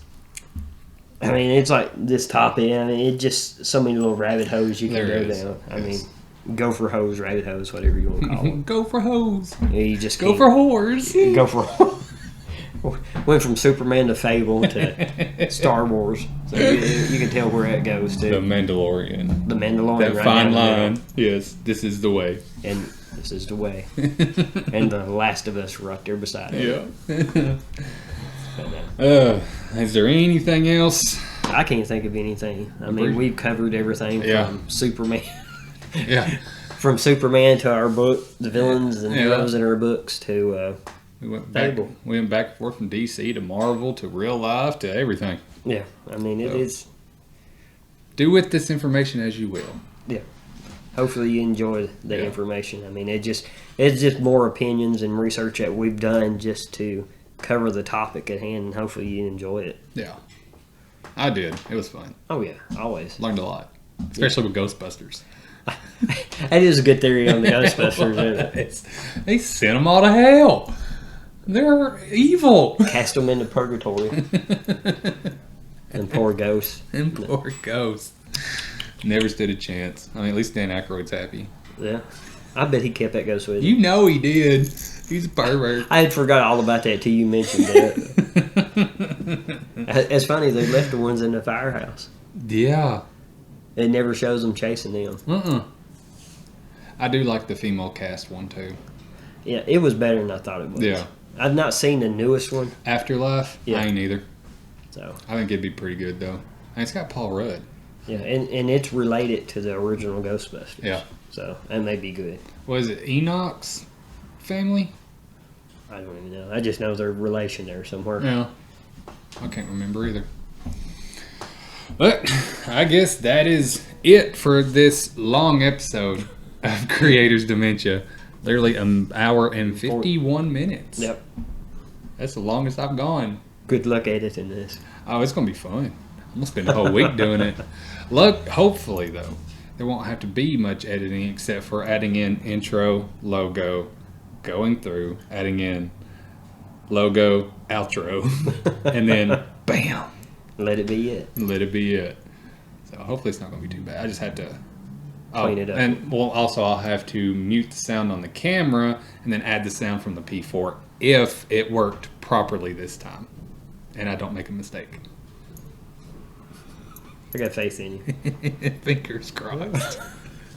I got so disappointed. Oh, I bet. And then that's my whole mindset changed though, because when I found out, okay, truth bomb, it did record, but wrong timestamp. So I did not know that. So it was there, and then I deleted it because I thought it wasn't there. You villain. I'm a villain. You're an anti-villain. Shame. Shaking my head. So now I know what to look for with this next one. No, it's been real. It's been real. It's been fun. But yeah, after I realized that, I laughed. After I was angry, then I laughed. Because getting angry was not going to help me whatsoever. I lost it. It was gone. I even downloaded a program to hopefully try and get it back, but they wanted to charge me $50. And that was a no. So I was like, screw it. Just used audio from the camera. It worked out fine. Yeah. See, now you're an anti-hero. Now I'm an anti-hero. Damn, jumping that border. I like walking that Fine fine line. that fine thin line. This is the way. This is the way. Next time I'm going to show up in my Mandalorian costume. And then Alan's going to come as Deadpool. It would be interesting.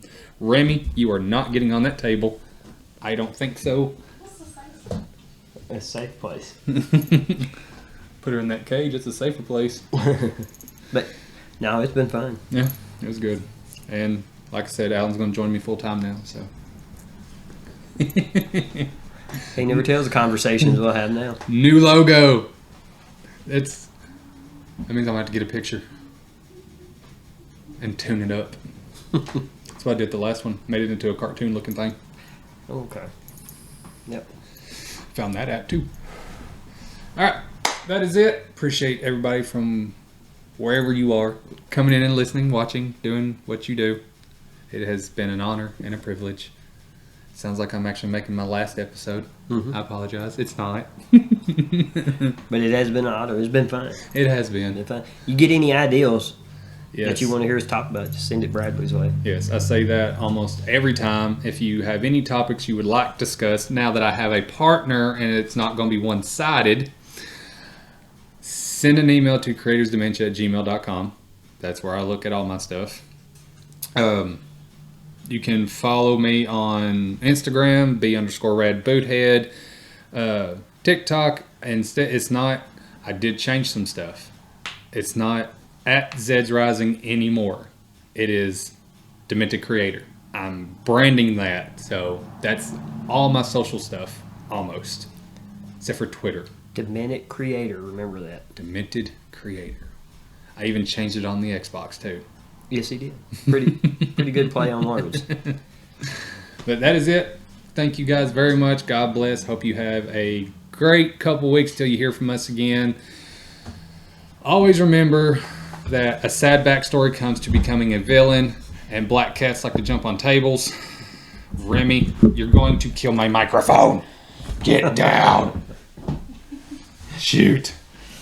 And what makes a hero is A decision. a decision. Yes. And without a villain, there can be no hero, and without a hero, there can be no villain. So always remember that. We all know I'm a villain in someone's story. Alan's a villain in Fable for calling his wife a whore.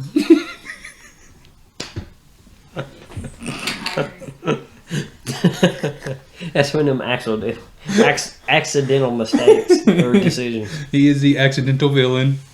And just for the record, Joni is over there. Now she is.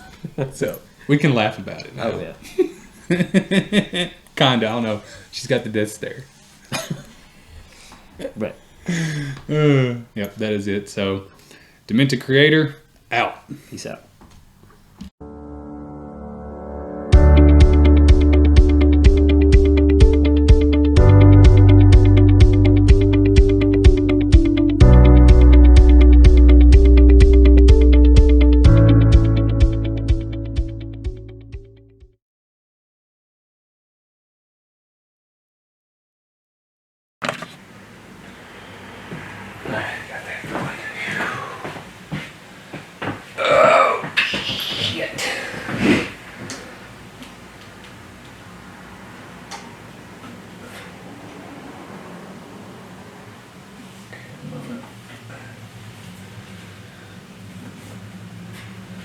want to play D&D tonight too. No, are they?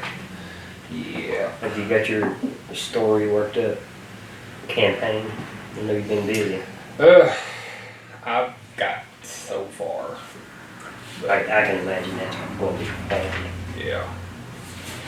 I told him, I said, I'm probably not going to record our sessions anymore unless I get an actual team of people to help me with everything. Because that's a lot of editing. Oh, hell, I bet it was just what we did. I can't imagine that was probably a lot. It took me 2 hours. I told Johnny, I said, I feel for that one.